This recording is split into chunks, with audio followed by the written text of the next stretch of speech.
we need to understand that technical skills may get you hired, but soft skills help you grow, retain clients, and build trust. And we're also in the world of AI, where a typical day-to-day task could be automated and made faster with the help of AI. So most US clients and most international clients are looking for more generalists, as in turn to looking for a specialist that just does a simple task, or is good at just a simple task. So why does this topic matter? Remote work is growing globally. More Nigerian techies work with US and international clients. And then talent is no longer enough. Clients value trust, communication, and ownership. So these are the soft skills that are needed. So they are not looking for people that know how to do one thing, but they want to see you take ownership. They want to see you be proactive. And this is becoming the norm. Yeah. So they are looking for dependability, professionality, and ease of working together. Now, what do they really want? Most global clients want someone they can trust. They want someone that can communicate clearly. They want to see if you can solve problems independently. And they're also looking at the fact that would they be chasing you constantly, or are you going to take ownership of that project? They want to see individuals that understand the North Star of the company and is in line with that objective, not just a or an individual looking to just smash his daily targets or just push PRs and that. So they want peace of mind. They want someone who reduces stress, not someone they must constantly monitor. So now let's look at some of the soft skills that are necessary to compete in the global setting. Before I do that, I want to say that one of the reasons why I'm considering this topic is because personally, this is something that I have faced, or this is something I struggle with working with an international client. I have seen that not having soft skill has made my work stiff, because you would think you are doing well, but your client or your company is not, you're not doing what they want. And so this has led to a loss for me. And so it led me to, proactively understand, okay, why did this happen? And one of the reasons I saw was, oh, Mary, I was struggling in terms of soft skill. Of course, technically speaking, yeah, you are good, but I was lacking in this. So I think that's one of the reasons why I started taking this seriously. So moving on, we'll look at some of the soft skill. The first soft skill we have here is being proactive. In being proactive, you need to spot problems early. You need to suggest solutions. You need to take initiative without watching, and don't wait for every instruction.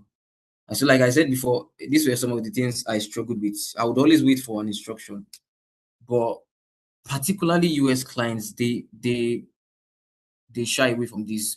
Once they see an individual doing this, you are most likely going to be laid or moved away from.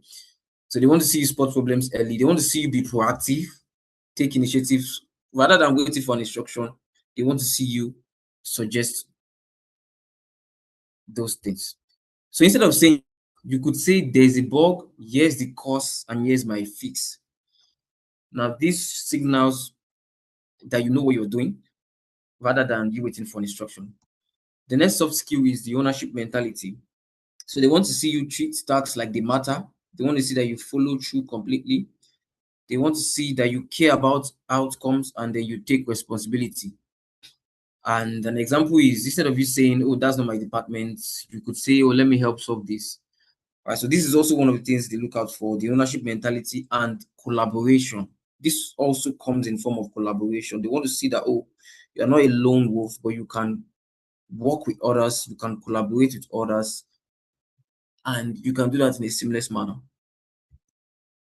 The next one is clear communication. So they want to see you give updates regularly, ask clear, specific questions, and explain your blockers early. Right. For this explaining blockers early, I faulted in this a lot of times, where we would have daily stand-ups and I would have an issue. Rather than me submitting or giving a proactive communication about that issue. I'd wait for that stand up. Then in that stand up, I would then explain, oh, this is what I'm having, or this is what I'm facing. I discovered that that was wrong. So what you could do instead is, rather than waiting for a stand up, you can just send the message. Be proactive. Okay, they want to see you being proactive. Send a message before that stand up.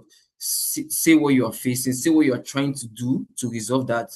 So it's not just enough to say what you are facing. You need to also outline the steps you are trying to do to resolve that. That way, your company or your client will say that okay, you're not just sitting back or doing nothing, but you are trying to implement a fix. The next one is reliability. They want to see that you meet deadlines consistently. They want to see that you are consistent in your quality and that you show up on time for meeting, and then you do what you promise every time. But this is very important because it will make you properly analyze what you want to do rather than you just giving rough estimates. You want to be more reliable. You want to really analyze what you want to do, analyze the feasibility, the technical timeline that will be needed to accomplish that task. So that if you do not meet up on that, you can clearly communicate, oh, this is what happened, this is why I could not meet up with that. That way you're more reliable. So an example is one reliable person gets more opportunities than a talented but inconsistent one. The next soft skill is problem solving mindsets. So try solutions before escalating, think critically first, research before acting, and present multiple options. Yeah, research before acting is very critical, like I said in the last um post. You need to research and you need to do a critical analysis of what you want to do before putting it out there or before presenting it to your respective client. And then presenting multiple options. This is a very, very, very important point because I found out that it signals that you are very technically inclined. You know how to articulate your thoughts clearly. So instead of suggesting one option, they want to see you suggest multiple options. That signals strength. That signals that you know what you are doing. So instead of saying, "Oh, this is the only part we can do," you can say, "We have two options. We have option A and B. Which one would you like us to go with based on our company's objective?" Or you can say, "Oh, I tried A and B and C, and I think C may work."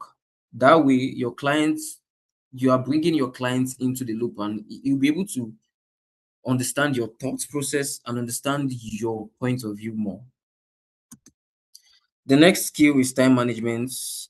This involves managing your priorities wisely, avoid procrastination, respect time zones. Yes, this is also a very, very important one because as remote work is becoming more streamlined, you, we need to learn to lean into that. For instance, I found out that, let's say I was working with somebody in the UAE, their morning is different from my morning.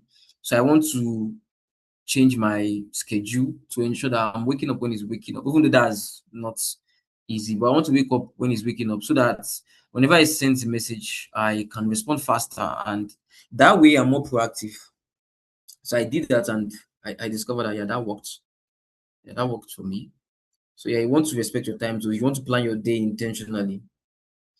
So remote works requires self-discipline. Nobody's physically watching you. And then the next one is asking smart questions. An example is, instead of saying, "What should I do?" Like I said before, always try to present multiple options. So you can say, "Oh, I reviewed two options. Do you prefer A or B?"